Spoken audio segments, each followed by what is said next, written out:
ఎవరైనా చూసుకుంటారు. కానీ మనం వెళ్ళినట్టు మనం చూసినట్టు సింగరేణి అధికారులు సర్టిఫికెట్ ఇవ్వాలంట. సర్టిఫికెట్ ఇవ్వకపోతే మనం వెళ్ళినా ఉపయోగం లేదు కదా. అంటే ఏంటి, కొంతమందికే సర్టిఫికెట్లు ఇస్తారు. ఇది పెద్ద కుంభకోణం కదా.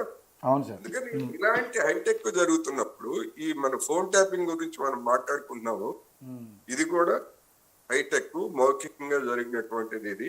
అందుకనే ఆ ధైర్యంతోనే మాకేం సంబంధం అని చెప్పేసి అంటున్నారు. ఓకే, వాళ్ళకి ఏం సంబంధం అంటే నేను అందుకే అడుగుతున్నాను, మీకేం సంబంధం లేకపోతే మీ పాలనలో బాధితులుగా ఉన్నటువంటి వాళ్ళు ఇచ్చినటువంటి ఫిర్యాదులు మీకు అందలేదా? మీకు చెప్పలేదా ఎవరు? మీ ప్రజాప్రతినిధులుగా ఉన్నటువంటి వాళ్ళకి ఎవరు ఫిర్యాదు చేయలేదా? గుండె మీద చేసుకుని ధైర్యంగా చెప్పండి, ఏ ఒక్క బాధితుడు మాకు చెప్పలేదని. ఎంతమంది బయటకు వస్తారో తెలుస్తుంది. వాళ్ళ మీద ఏం చర్య తీసుకున్నారు? అవినీతి అధికారుల మీద అనేకమైనటువంటి ఇప్పుడు ఈ కాళేశ్వరం కేసులో లేకపోతే ఇటువంటి వాటిల్లో ఈఎన్సీలు ఏ విధంగా చేశారు ఏమిటనేటువంటి అన్ని వచ్చినాయి కదా. తర్వాత యాక్షన్ ఏమవుతుంది, కోర్టులు ఏం చేస్తాయి, అది వేరే అంశం.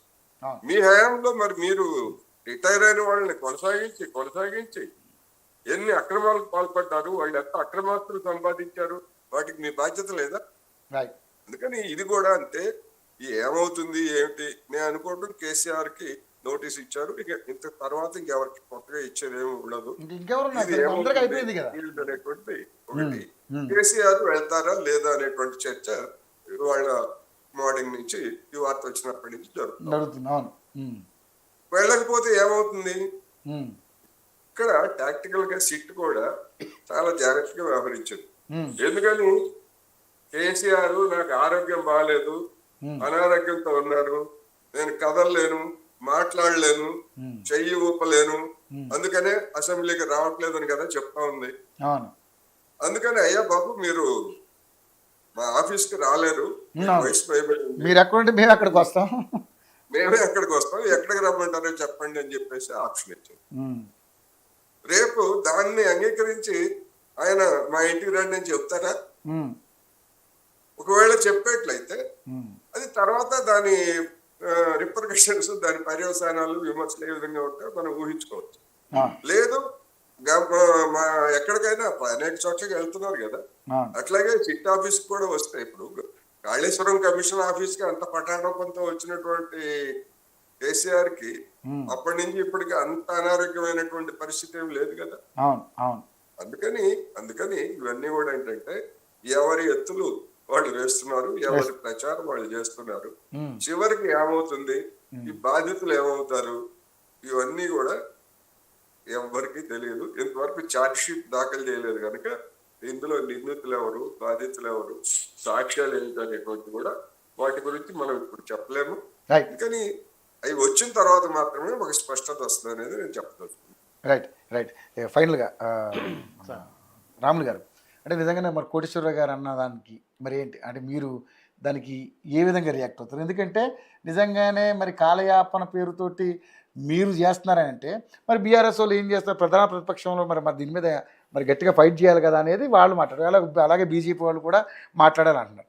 మరి నిజంగానే మరి ఈ కేసు విషయంలో మీరు తేల్చే అవకాశం ఉందా, లేదంటే మళ్ళీ ఇలాగే మీరు ఇందాక మన డిస్కషన్లో జరిగినట్టు ఇదే విధంగా ఒకటి వెళ్ళిపోతారా?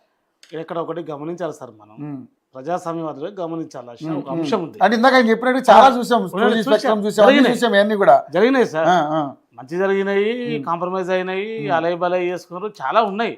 వారి యొక్క అనుభవంలో మేము చూసినటువంటి సందర్భంలో 2G స్కామ్ గురించి కాదు, మిగతా గ్రాసరీ సంబంధించిన అన్నీ జరిగినాయి. కానీ ఇక్కడ అంశం ఏంటంటే ఒకవేళ ప్రభుత్వం యంత్రాంగం, ఇక నేను పార్టీ గురించి చెప్తలేను, కాంగ్రెస్ పార్టీ గురించి చెప్పాల్సిన అవసరం లేదు, ఎందుకంటే ఆ కేసు డీల్ చేస్తున్నది ప్రభుత్వం యంత్రాంగం అధికారులు.